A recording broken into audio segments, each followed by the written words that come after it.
Hi guys, welcome back to the channel. Today we're going to give you a tour or an update of the Portmore Resilience Park that's being built in Portmore. Now, this park is on track. According to the government, it's on track to be finished by September of this year, September 2025. So, guys, let us know what you think as you take the tour. Do you think it will finish by September? So we're going to go through an article that gives more information on what's happening here. The Portmore Resilience Park is being created with climate-smart technology, which will assist in combating the effects of climate change. It is being built on 21.5 acres of land at a cost of $4.4 billion and is fully funded by the Jamaican government.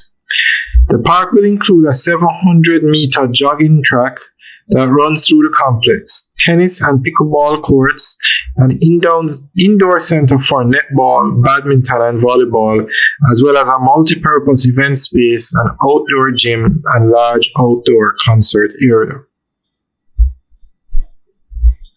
An area is being reserved as a transportation hub, another for commercial use, and there will also be a water feature in the park.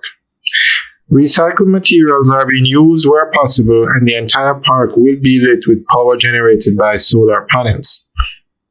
The green areas will comprise drought-tolerant plants, and drip irrigation will be used to reduce waste. Prime Minister Holness, in highlighting how attractive the park will be on completion, urged residents to take care of the infrastructure and treat it like they do their homes. This will be a lovely park when it is complete. I can imagine on a Sunday evening or even on a Friday evening the energy and life that will be here as the people of the new parish of Portmore come to enjoy the wonderful public space, he said. Of course, for all parks anywhere, they are just as good as how the people maintain them. So yes, the UDC will be responsible for the maintenance of the park. But the truth is that no matter how many wardens you have and how much you sweep up and clean up, if persons using the park drink their water and throw the bottle on the ground, that is just going to take away from the value of the park. So when the park is built, I implore all the persons who are going to use the park to care for it. Own the park as if it is your home and this is your front yard, Holness said. He advised that the park will be opened to